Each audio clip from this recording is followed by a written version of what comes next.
بسم اللہ الرحمن الرحیم۔ جامعۃ الحسن کا نیا سلسلہ مسائل پوچھیے دین سیکھیے، آج غالباً اس کی 6ٹھی نشست ہے، اور اس نشست میں پوچھے گئے سوالات، سب سے پہلا سوال ساہیوال سے مولانا عثمان ڈوگر صاحب پوچھتے ہیں کہ حضرت مفتی صاحب، شوہر کے لیے اگر بیوی آئی بروز بنائے، یعنی بھویں مراد ہے، تو دین اس کی اجازت دیتا ہے یا نہیں؟ یعنی بیوی، حاصل یہ ہے کہ بیوی اپنے شوہر کے لیے اگر اپنے بھویں بنائے زینت کے لیے تو اس کی اجازت ہے یا نہیں؟ تو دیکھیں، اس وقت تو خاتون کو اجازت ہے اگر اس کے بھویں، وہ ان کے بال وہ بے ترتیبے سے ہیں، بڑھ کر آنکھ کی طرف آ رہے ہیں یا پیشانی کی طرف جا رہے ہیں، تو ان کو کاٹنا اکھیڑنے کی اجازت ہے، وہ مرد کے ہوں یا خاتون کے۔ لیکن نیری زینت کے لیے بھویں بنانا، چاہے شوہر ہی کے لیے ہو، یہ شرعاً جائز نہیں ہے۔ دوسرا سوال ہے محمد سالم دیپال پور سے پوچھتے ہیں کہ حضرت مفتی صاحب، بلیک سوٹ پہننا کیسا ہے؟ شریعت مطہرہ کے مطابق ایک عالم دین جمعہ کے خطبے میں کہہ رہے تھے کہ بلیک سوٹ پہننا حرام ہے کیونکہ یہ جہنمیوں کا لباس ہے، شرعی حکم سے آگاہ فرمائیں۔ دیکھیں، اصلاً سیاہ لباس پہننے میں کوئی حرج نہیں ہے، مرد بھی پہن سکتا ہے، خواتین بھی پہن سکتی ہیں۔ ہاں، اگر کسی علاقے میں کسی خاص باطل پرست لوگوں کا یہ شعار بن چکا ہو یا خاص ایام میں باطل پرست لوگ پہنتے ہوں، تو ان خاص دنوں میں یا ان خاص مقامات پہ نہ پہنیں تاکہ ان کے ساتھ مشابہت لازم نہ آئے۔ لیکن مقامات سے ہٹ کر اور ایسے لوگوں کی مشابہت سے ہٹ کر پہننے کی اجازت ہے۔ باقی رہی بات کہ یہ جہنمیوں کا لباس ہے، ہمیں قرآن و سنت میں یہ بات کہیں بھی دیکھنے میں نہیں ملی کہ جہنمیوں کا لباس ہے سیاہ۔ تیسرا سوال پیپلا سے محمد صدیق صاحب سوال کرتے ہیں کہ حضرت مفتی صاحب، موبائل پر قرآن مجید پڑھنا کیسا ہے اور اس کے لیے وضو کرنا ضروری ہے یا نہیں؟ میرے خیال میں یہ بھائی صدیق صاحب یہ پوچھنا چاہتے ہیں کہ موبائل پر قرآن مجید بلا وضو پڑھا جا سکتا ہے یا نہیں، اور اگر پڑھا جا سکتا ہے تو جو قرآن کریم کے الفاظ نظر آ رہے ہوتے ہیں اسکرین پر، ان کو چھوا بھی جا سکتا ہے صفحہ پلٹنے کے لیے یا نہیں؟ غالباً ان کی مراد یہ ہے۔ تو اس کا جواب سن لیجئے۔ بلا وضو آپ قرآن کریم پڑھ بھی سکتے ہیں، اور اگر صفحہ پلٹنے کی ضرورت ہے اور آیات قرآن پر آپ کا ہاتھ آ جاتا ہے تو اس کی بھی اجازت ہے، اس لیے کہ جو اوپر کیسنگ وغیرہ ہوتی ہے، اسکرین وغیرہ ہوتی ہے، یہ غلاف کے حکم میں ہوتی ہے۔ البتہ ادب کا تقاضا یہ ہے کہ اس حالت میں بھی کوشش کریں کہ آپ جو خالی جگہ ہو وہاں سے صفحہ پلٹیں اور بلا وجہ نقوش الفاظ پر آپ ہاتھ نہ لگائیں۔ لیکن اگر لگ جائے تو کوئی گناہ کی بات نہیں ہے، شرعاً اس کی گنجائش ہے۔ چوتھا سوال دیپال پور سے محمد سالم صاحب پوچھتے ہیں کہ سنت مؤکدہ اور غیر مؤکدہ میں فرق اور پڑھنے کا آسان طریقہ بتلا دیں۔ 2 سوال ہو گئے۔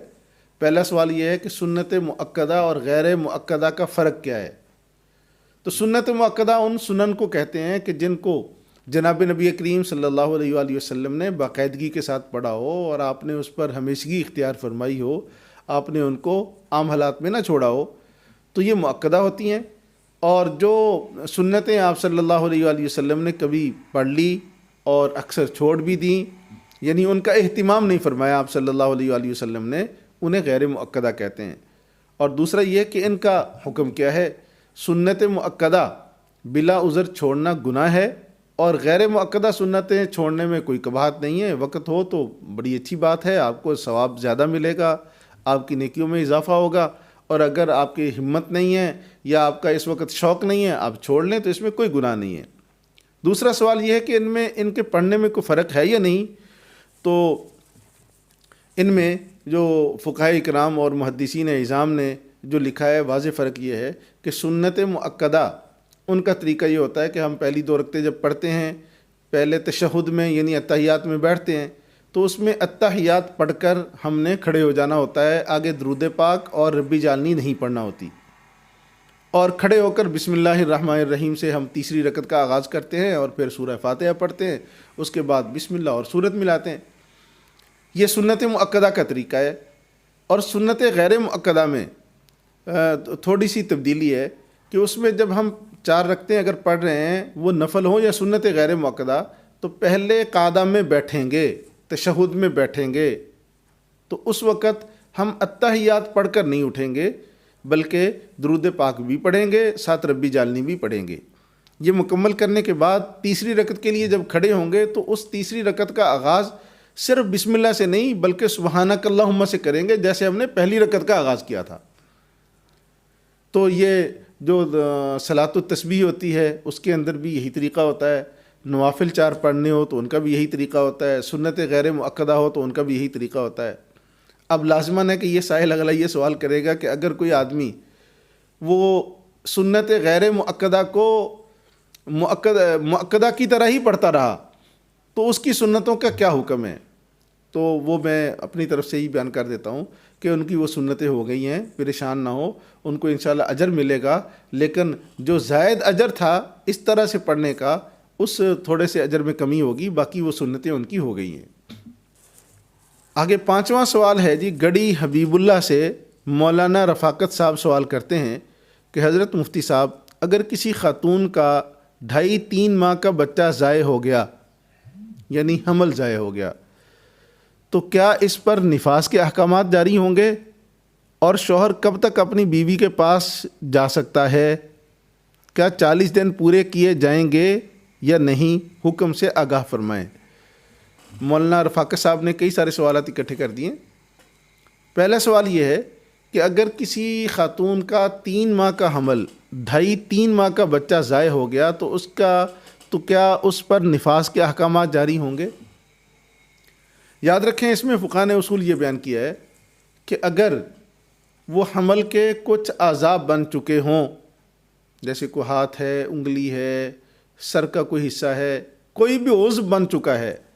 اور اس کے بعد وہ ضائع ہوتا ہے، تو اس کے بعد آنے والا خون وہ نفاس ہوتا ہے، یعنی وہ جو عورتوں کا چلہ ہوتا ہے بچے کے بعد، اس کے احکامات وہ ہوں گے۔ لیکن اگر کوئی عضو نہیں بنا، محض ابھی خون یا اس کا لوتھڑا ہی تھا، پھر وہ ضائع ہو جاتا ہے، تو ایسی صورت میں اس کے بعد آنے والا خون وہ حیض ہوتا ہے، مینسز جس کو کہا جاتا ہے، اس پر حیض کے احکامات جاری ہوں گے۔ پھر یہ خون کبھی 10 دن سے بڑھ جاتا ہے، یعنی 3 دن 5 دن آنے کی بجائے 10 دن اور سے زائد، تو پھر اس صورت میں اس کو 10 دن تک تو ہم